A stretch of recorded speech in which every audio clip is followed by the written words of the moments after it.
تیسرے کلمے کی فضیلت، حضرت عباس رضی اللہ عنہ فرماتے ہیں اللہ تعالیٰ نے عرش بنایا اور فرشتوں کو اٹھانے کا حکم دیا۔ فرشتوں کو عرش بہت وزنی محسوس ہوا۔ اس وقت فرشتوں کو سبحان اللہ پڑھنے کو کہا، چنانچہ اس کو پڑھتے ہی عرش کا اٹھانا آسان ہو گیا۔ فرشتے برابر اس کلمے کو پڑھتے رہے یہاں تک کہ آدم علیہ السلام وجود میں آئے۔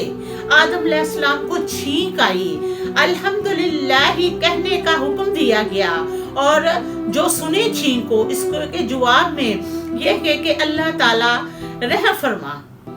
پھر فرشتوں نے یہ کلمہ بھی ساتھ ملا لیا کہ سبحان اللہ والحمدللہ، یہ بھی ملا کر تسبیح کرنا انہوں نے شروع کر دیا۔ اب دیکھیں کہ جب حضرت نوح علیہ السلام کا زمانہ آیا اس وقت بت پرستی تھی۔ اللہ تعالیٰ نے حکم دیا لا الہ الا اللہ کی تلقین کرو۔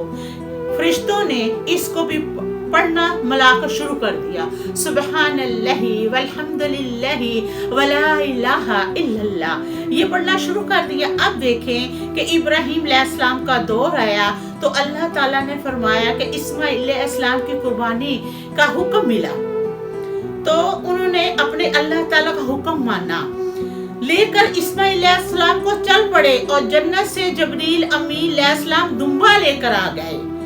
اسماعیل علیہ السلام کی جگہ اس کو قربان کر دیا۔ ابراہیم علیہ السلام کی زبان سے خوشی سے یہ الفاظ نکلے اللہ اکبر۔ فرشتوں نے اس کو بھی ملا کر پڑھنا شروع کر دیا، سبحان اللہ والحمدللہ ولا الہ الا اللہ واللہ اکبر۔ اب دیکھیں کہ جب آپ صلی اللہ علیہ وآلہ وسلم آئے تو جبریل امین علیہ السلام نے سارا واقعہ سنایا کہ کیسے کیسے یہ کلمے کے ایک ایک جز کو فرشتوں نے جوڑا۔ تو آپ صلی اللہ علیہ وآلہ وسلم نے جب سارا واقعہ سنا تو حیران ہو کر آپ صلی اللہ علیہ وآلہ وسلم نے فرمایا لا حول ولا قوت الا باللہ العلی العظیم۔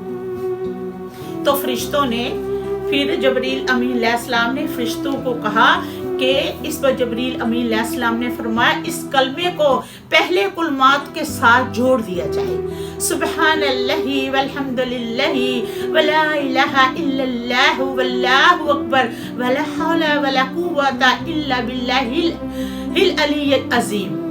یہ کہلاتا ہے تیسرا کلمہ۔